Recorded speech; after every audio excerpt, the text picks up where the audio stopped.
নমস্কার, আপনারা দেখছেন ডেইলি নিউজ টিকট। আমি দীপাঞ্জলি রয় আজ আপনাদের জন্য নিয়ে এসেছি আজকের বিশেষ খবর। নির্বাচন চলছে আসাম, কেরালা এবং পুডুচেরিতে। আমাদের প্রধানমন্ত্রী নরেন্দ্র মোদী সবাইকে অনুরোধ করছেন যেন বিশাল সংখ্যায় ভোট দিয়ে এইবারের লোকতন্ত্রকে আরও শক্তিশালী করা হয়।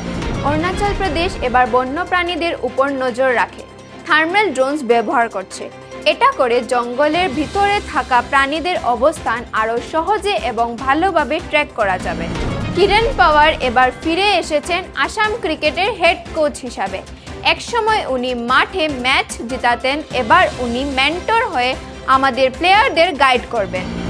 নারেঙ্গীতে সেই ভয়ঙ্কর অ্যাক্সিডেন্টের পর যেখানে 3 জন মারা গেছেন, গুয়াহাটির একটি বারের লাইসেন্স সাসপেন্ড করা হয়েছে।